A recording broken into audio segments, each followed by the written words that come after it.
Good evening.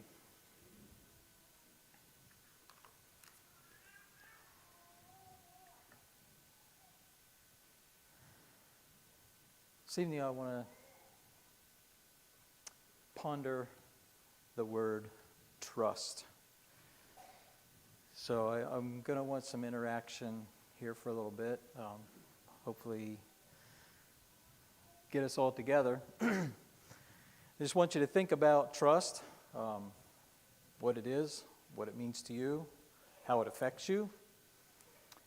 And the first thing I'm going to ask for are some synonyms.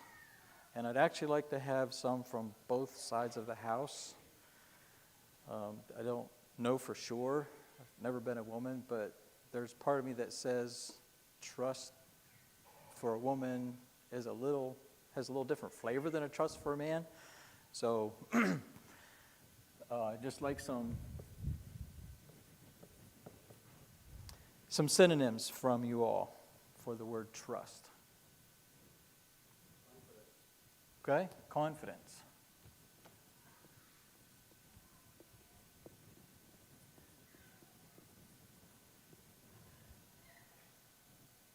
Try another one of these.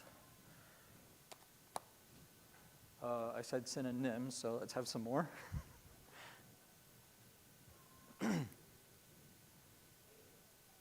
Faith.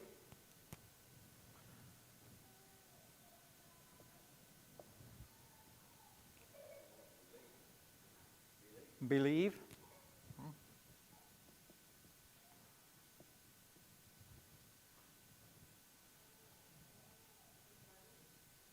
Dependence.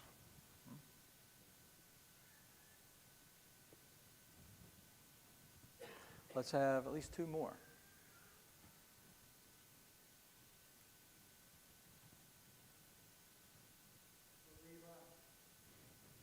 Rely.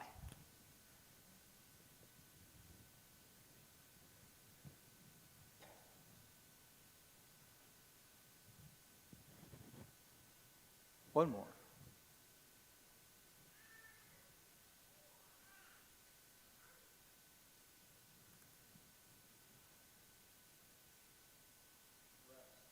Okay, rest.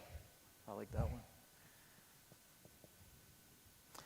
Okay, these are all very good. Most of them I had down here.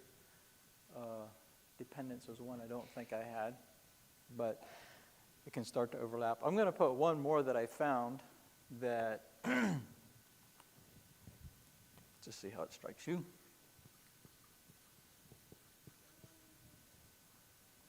Careless. I'll just leave it at that for now.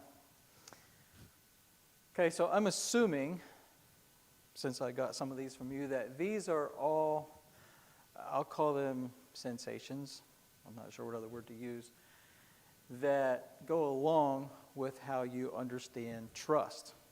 Like when you experience trust, these are things that play a part in that or are part of it.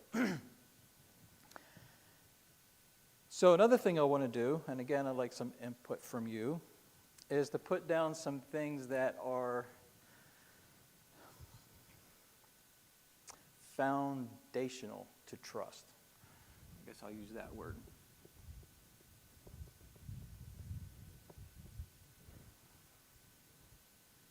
And there may be a number of them. I don't want this to get real big because I'd like to keep this pretty focused.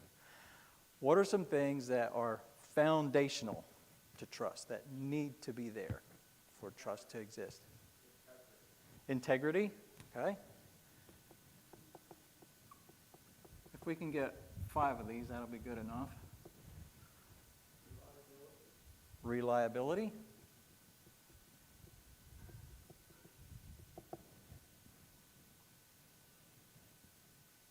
And again, both sides of the house can participate here. I want a well-rounded picture. Truth, okay.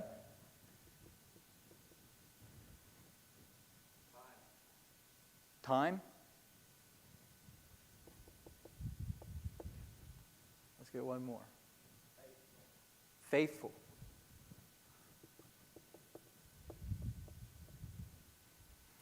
I would like a little explanation for this one, just to make sure we're on the same page here. Time. Okay. It's not something that's just a push button. Gotcha. All right. Mm-hmm. Yeah, very good. Now, I will just tell you ahead of time, this list has different words in that I use, but the concepts are still there. So I may, when we come back to this, I may use some of the words I have just to give you some angle where I'm coming from. Very good. All right. Another list that I would like to have. I think I'll stick it right here. I would like some actual actions. And this one's going to be a lot more random. But actions that you can think of that actually build trust. Things that you can do or things that someone else can do that, for you, that build trust. Okay? Consideration.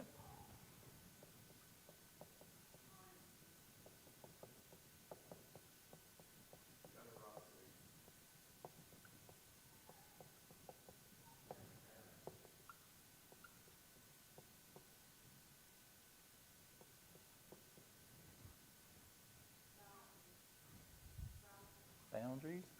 And there was another one. Oops.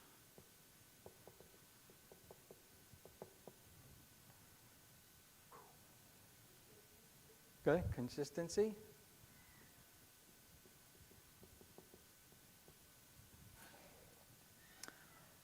Okay, we'll stop there. So one thing that was very interesting to me about this list that was significantly different than the other ones. Anyone pick it out? Thank you. So why was that? Just help me out here a little bit.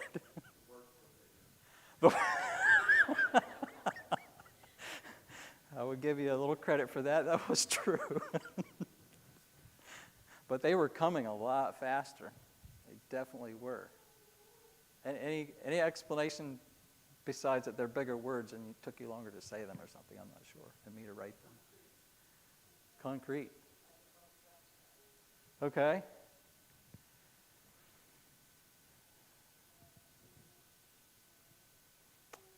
Yeah.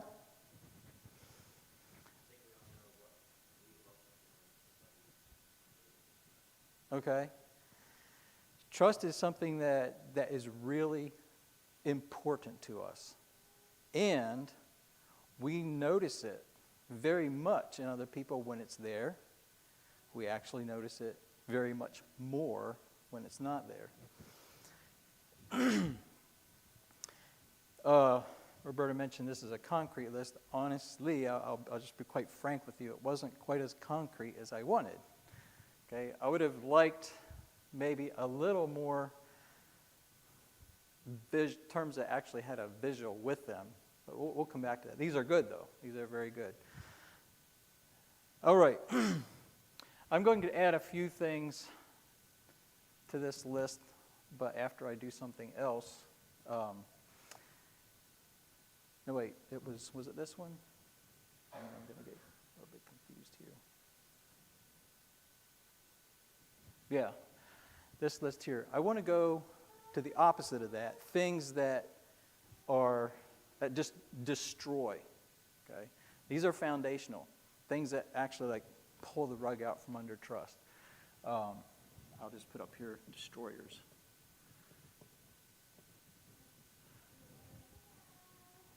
And rather than ask you for things, because it's going to be very obvious, that we can just go to the flip side of these.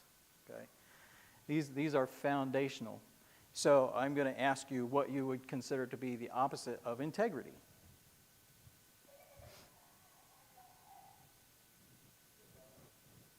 Okay, dishonesty. So we have two things here that kind of go in with that. Okay, being dishonest.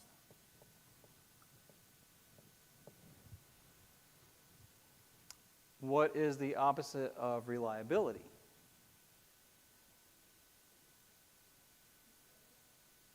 Okay, unstable. Can we have another word for that yet too? That's true. Lying.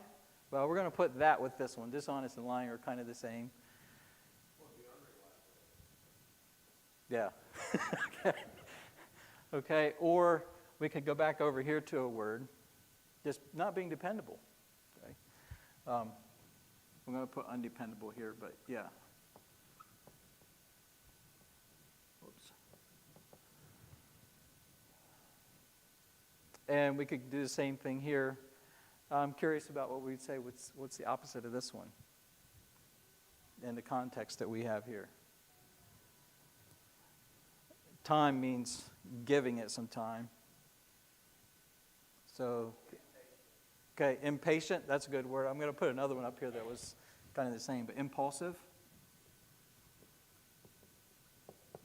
Okay, just being very impulsive. Okay, another word that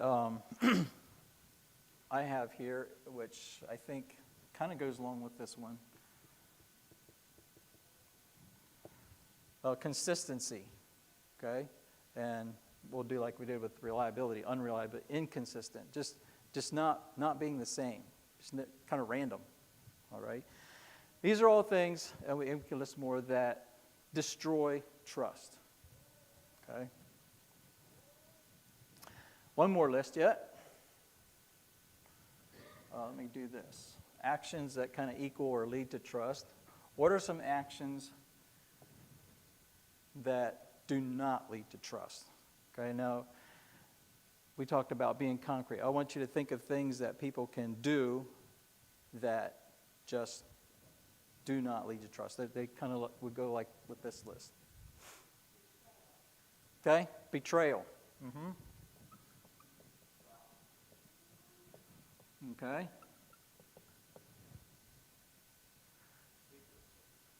Okay, secrecy. I was kind of expecting it to almost go as fast as this one, but. Okay, pride.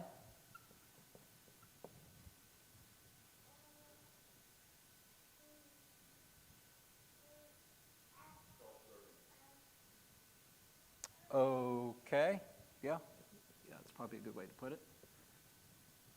Just care about yourself. Mm-hmm. Okay, anger. Yeah. Anger bursts.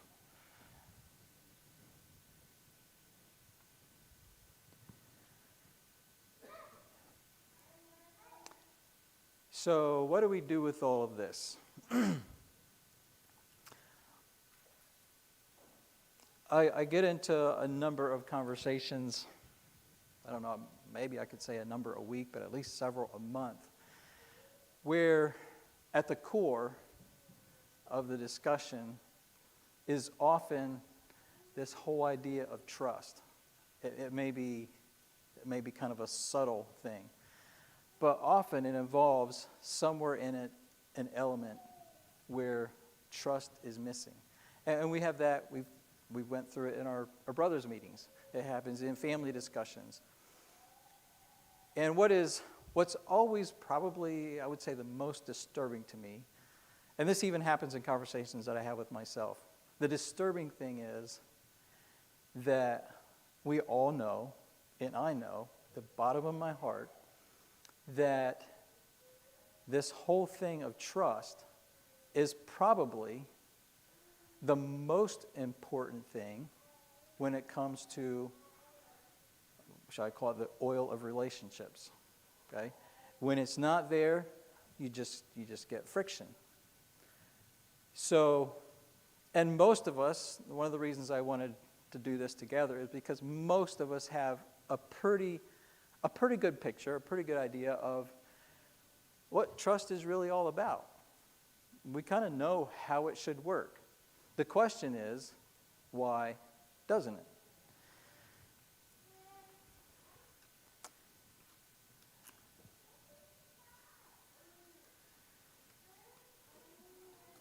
think I have, if I get this here. I found a few, I guess I'll call them quotes or things that people wrote down. It's actually a pretty big thing with everybody. If you want to run a good business, trust needs to be there, right? It's just a bottom line. If you want to have a business that's running good and running smooth, and so I just did a wee little search and came up quickly with just a few things that some people have said about this. There's a lot more, but there's a few that stood out to me. I'll give you names. I have no clue who these people are, and their names are a little bit strange. The first one was the strangest. Ivet Dupuis, whatever, wrote or commented that trust is merely an outgrowth of respect and understanding. And honestly, that's probably where I come to with the whole thing of trust many times. It boils down to a matter of respect, but not just respect, also understanding between people or understanding another person. Keith Enochs says truth isn't something that requires strategy, or not truth, trust. Trust isn't something that requires strategy.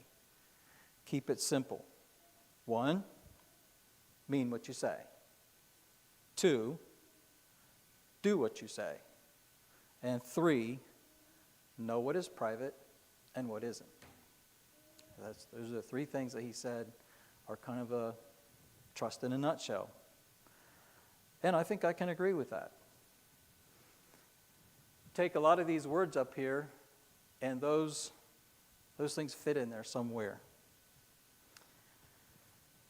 Lee Rubin made a very interesting observation or a comment. He says, if the culture, and I think this could be any culture, but I think he was talking specifically about a culture of a business, if the culture does not allow for real communication, particularly difficult conversations, it will be nearly impossible for team members to trust each other. I believe he's right.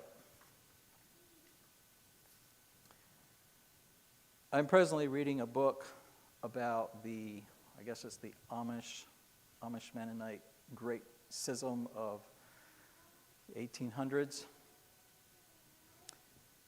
And the book is Traditions and Transitions by Pat and Yoder. Has anyone read that book? I was short, Edsel had.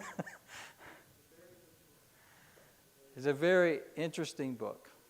One of my coworkers read it. He's still in his 20s and unmarried, and I asked him what he thought, and he just made a few comments, and I thought, well, I guess I'm going to have to read it for myself if I want to know.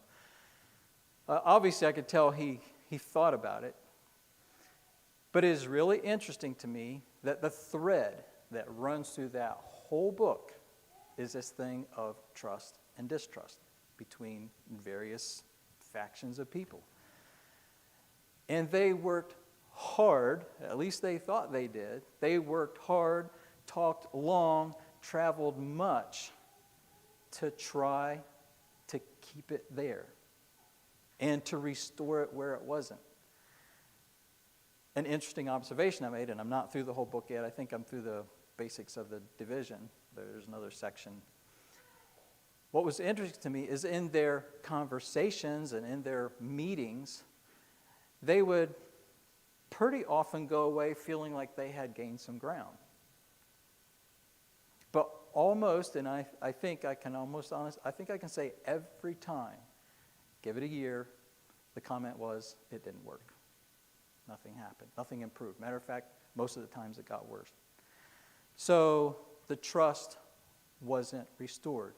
And there was an interesting thing that came up. I don't know if it was in every meeting, because I don't know if they had minutes from every meeting. One of the things that kept coming up in the meeting was what to do with the people that came to the meetings and helped make the rules and went home and didn't do them. That was this thing of integrity or dependability, or as, I forget which one it was, said, do what you say. Okay, mean what you say, do what you say. The fact of the matter is, his name's Keith Enoch, says, truth isn't something that takes strategy. You don't have to strategize. And I really think, maybe given my honest opinion about the meetings, that's what the meetings were all about, was strategizing to build trust. There's not really a lot of strategy that needs to be done.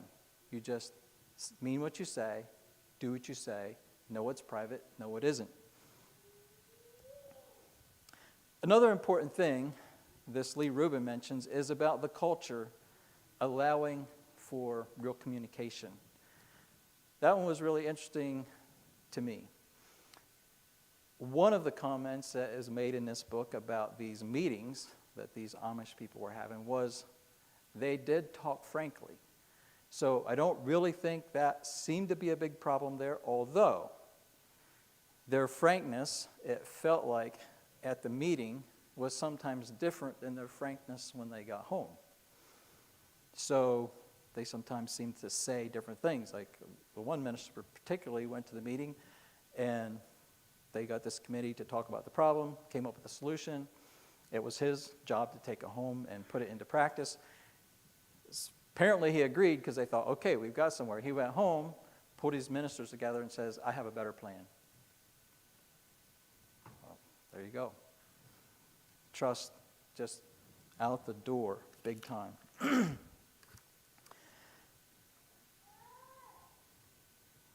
going to mention some names. This is just to help us think about trust. This isn't to point fingers at anybody. But probably the most recent pull the rug out from under trust that we experienced was the Robbie Zachariah scandal. Okay, a man who had done a whole lot of talking and people listened to him and had a lot of good things to say, and then this thing comes out. And we had the whole thing of transparency and secrecy we found out wasn't there. And just to bring it closer home, we have Peter Hoover, thing with him. There's a whole thing happening at Sattler and Finney. Then we have people right here at home. And again, I'm not throwing all these people in the same box. I'm just telling you trust is something that is very important and in a sense is very fragile. But John Martin talks a lot. Etzel talks a lot. There's a number of us here that talk a lot. And trust and talking do go together. But it's not the only two things that are involved. There are actions that must go with it. And finally, in the end, it's, are we going to do what we say? Does what we say mean what we said? Or does what we say mean something else when we go away and interpret what we said? People soon find out. And trust is built on those kind of things. Well, one of the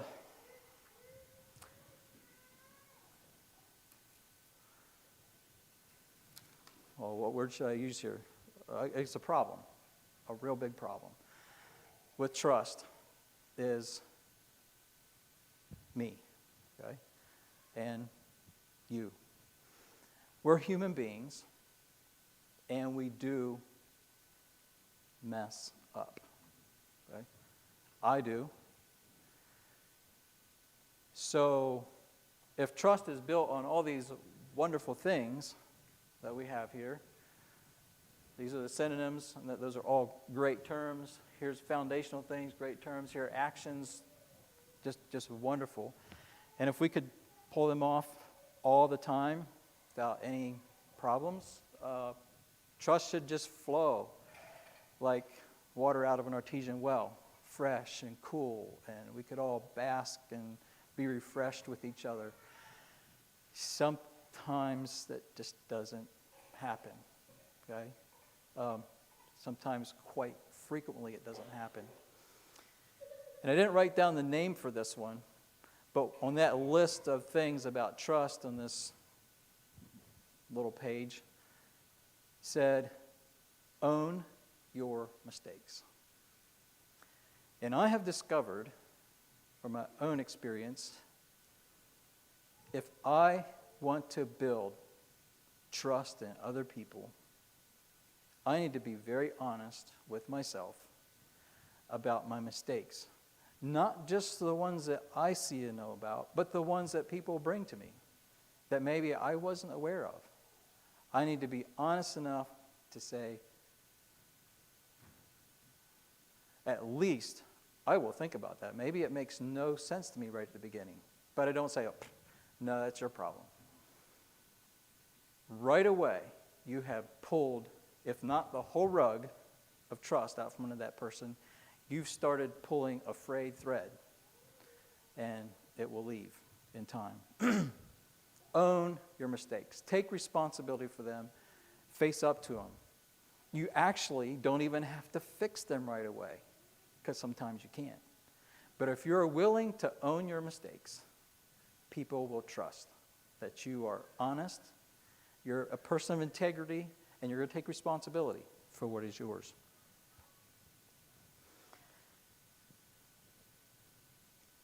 It still gets difficult, though. Some people own their mistakes, and they just keep owning them, and keep owning them, and keep owning them. And finally, I get tired of that. I don't know about you, but if it's something they should be working on, I finally get tired of it. It's like, well, I agree with you. It is your mistake. I can't fix it. When are you going to do it? And you just wear out with that whole thing. That's a reality. How do we deal with this? Well, when I thought about trust, then I kind of did what Harvey had done with, I think maybe Fred did it with the word gift, and I forget what Harvey said. He looked up a word all through the Bible. Which one was it? I don't know. It had something to do with this marriage thing, and kind of amazed what they found.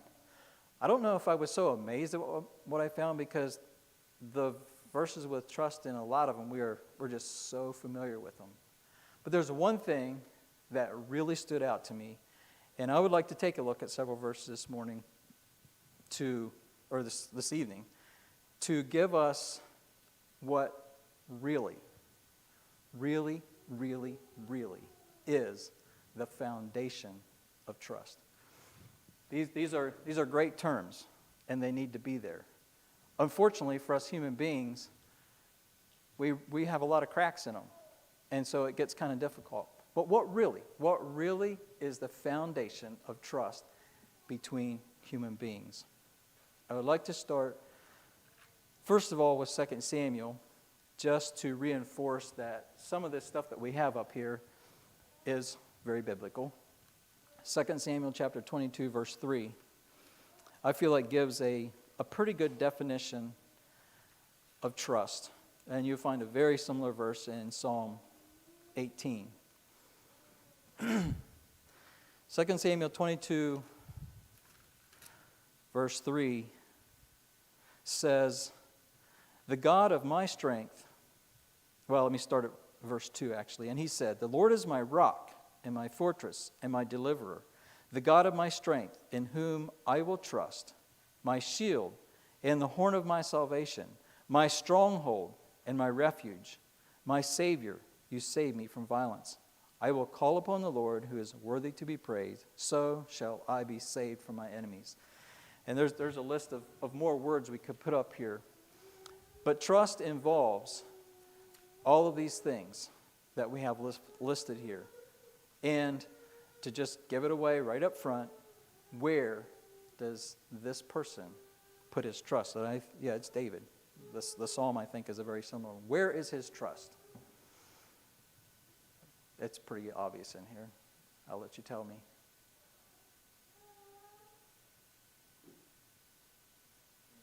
Yeah, it's in God, okay? God provides a rock that is stability, consistency. A fortress provides protection, security. A deliverer provides salvation and deliverance from his troubles, like he mentions down at the end, his enemies. The God of my strength provides the power for things that he needs to do. My shield, more protection. horn of my salvation. This is the authority. It provides authority for things. My Savior, you saved me from violence. Worthy. Turn to the book of Ruth.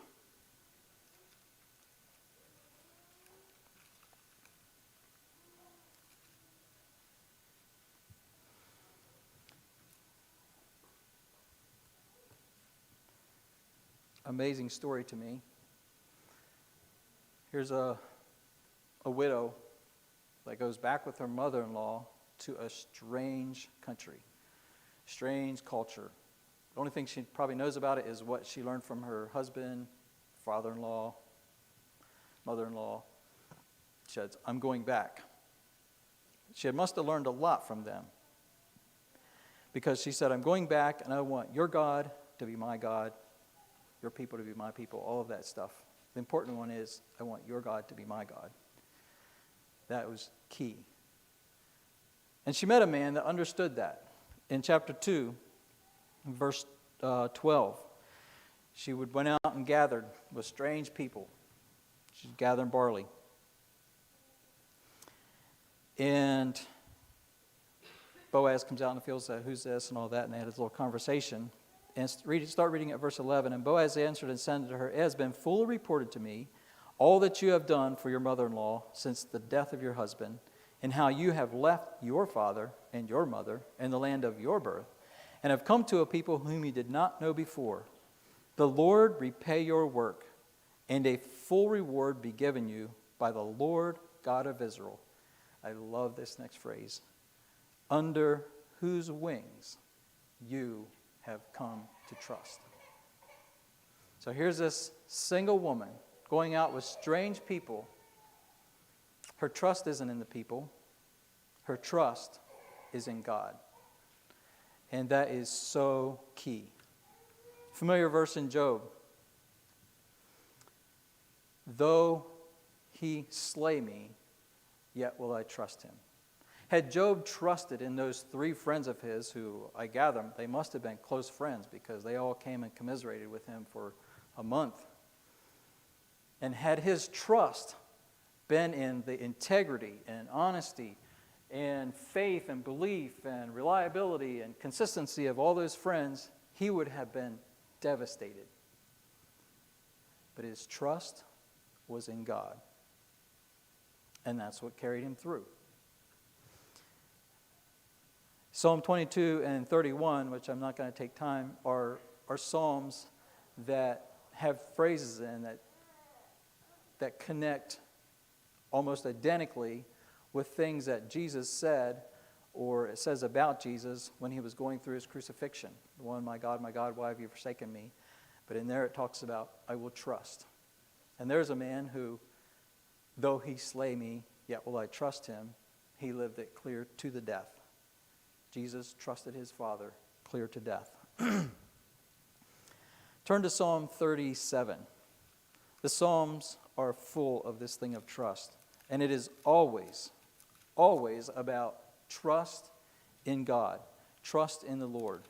And I'll just pick out a few things that it says about this whole picture of trust.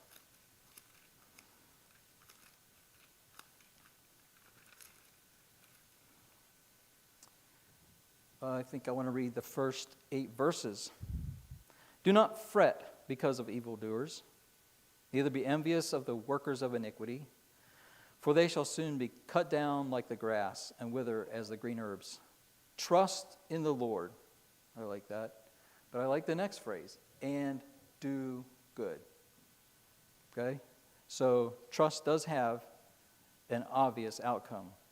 Dwell in the land and feed on his faithfulness. Delight yourself also in the Lord, and he shall give you the desires of your heart. Commit your way to the Lord. Trust also in him, and he shall bring it to pass. He shall bring forth your righteousness as the light, and your justice as the noonday. Rest in the Lord, and wait patiently for him. Do not fret because of him who prospers in his way, because of the man who brings wicked schemes to pass. Cease from anger, and forsake wrath. Do not fret. It only causes harm. How many of the things that we read in there are somewhere up here. Like I said, we have, I think, a pretty good understanding of trust. My problem is, there are many times that my trust is misplaced, and it gets messed up. Another Psalm, 56.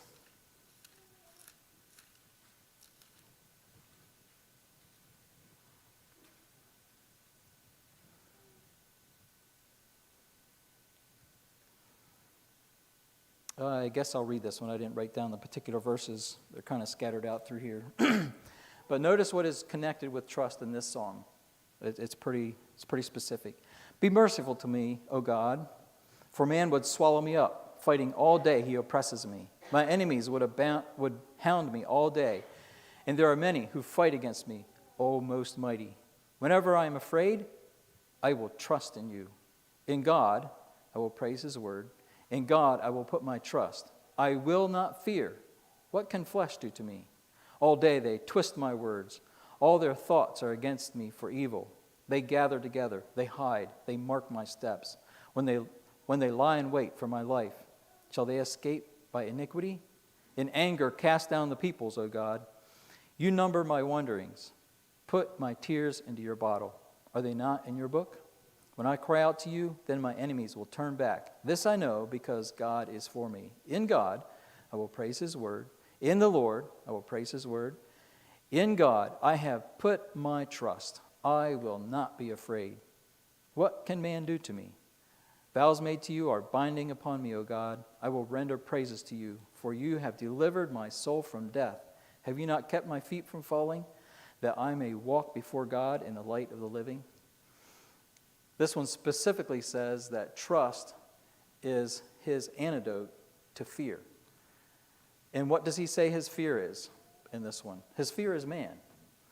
And many times, especially for people that have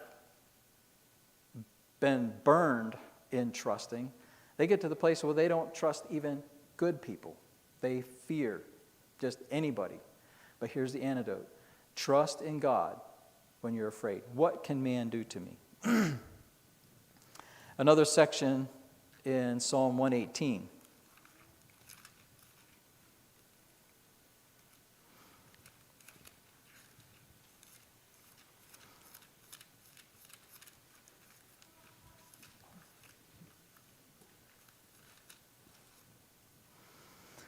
Verses 6 through 9. The Lord is on my side, I will not fear. What can man do to me? There's the same David, same writer, saying the same thing. The Lord is for me among those who help me. Therefore, I shall see my desires in those who hate me. It is better to trust in the Lord than to put confidence in man. It is better to trust in the Lord than to put confidence in princes. There again, he's kind of like putting this thing of trusting God against trusting man. And he doesn't even say here particularly what kind of men. Some of them are princes.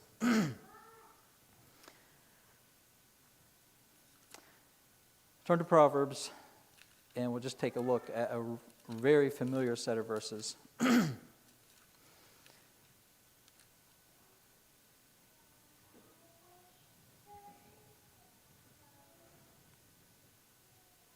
Proverbs chapter 3, starting at verse 5.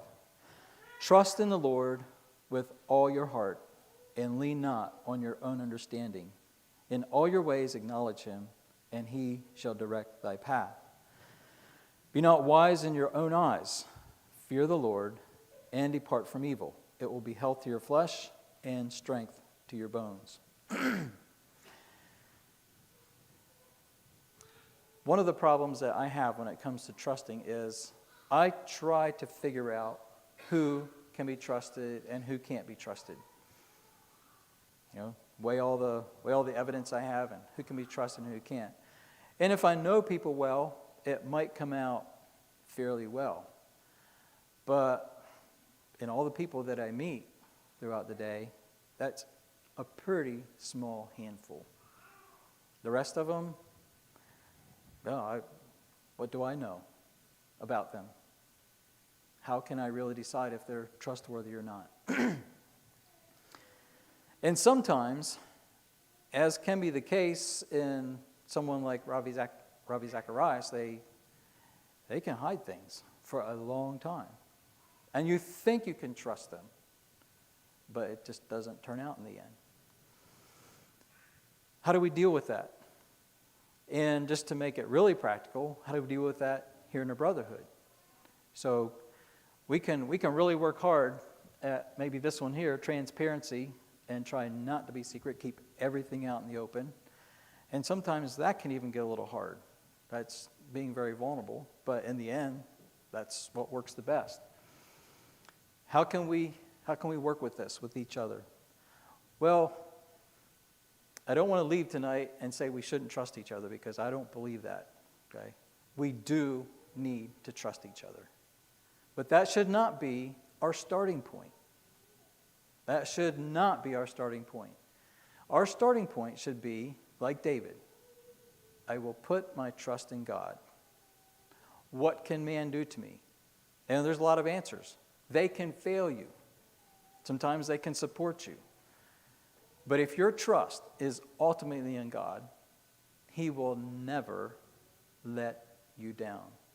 You may wind up feeling like you're hanging by yourself, like I'm sure Jesus felt on the cross. But God will not let you down. And the trust that you invested in other people does have a place. And I'm not going to take time to turn to it because it's familiar. Trust, respect, a lot of those terms are I'm going to call it a two-way street. It isn't just a one-way thing. It is a two-way thing. If I want trust, I need to invest trust. And the parable of the talents, that gets used a lot of different ways. I don't know if this is a new one or anything, but I like to think that when Jesus came here, He invested trust in us. And I don't think I just like to think it. I know He did. He didn't leave and expect us to be the church without investing trust in us while His body is somewhere else. He invested immensely in us. And He expects us to return that by working at these things, by His power. And I think it's important for us to invest trust in other people, sometimes even when it looks risky. That's what investments are, I think, for most people. Sounds like it. If you try to strap them down too tight, you wind up not really investing. But I think we can invest trust in each other. Especially as Christians, we should be able to invest trust in each other. A lot of trust. Expecting there are times when we will get let down, because we're human. But let's not, have bursts of anger or be impulsive about the whole thing. Let's work at it together. Give it time. Give it more investment. And I think we can, if our ultimate trust is in God, experience the fruit of His trust in us as we invest it in other people. The things that distract us, because we are all people that want to trust something. We have to trust something. At least I feel that way. If it gets to where I'm not trusting anything, I'm a mess. Maybe nobody sees it, but I know inside I'm a mess. It's like, so what can I hang on to? We have to trust something. I do.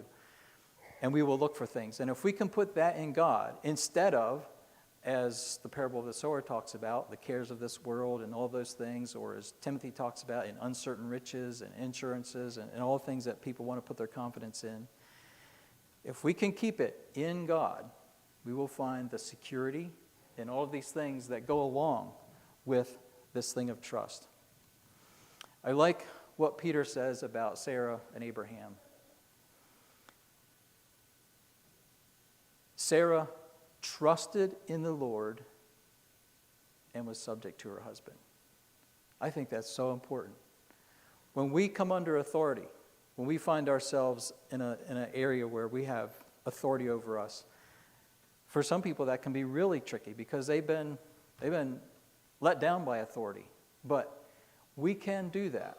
We can bring ourselves under if we have our trust in God, because we know that God is sovereign. He's over all of it. So the challenge for me is, rather than work so hard at trusting each other. I think there are a lot of practical things we can do to invest in others and build that. But make sure that my ultimate trust is in my Heavenly Father, knowing that, like David, that's where his deliverance is going to come from. The deliverance isn't going to come from any person. No person is going to deliver me. But I think as we trust each other, we can build a safe place.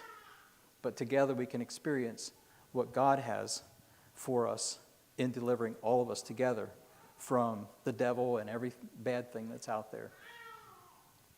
Are there any comments?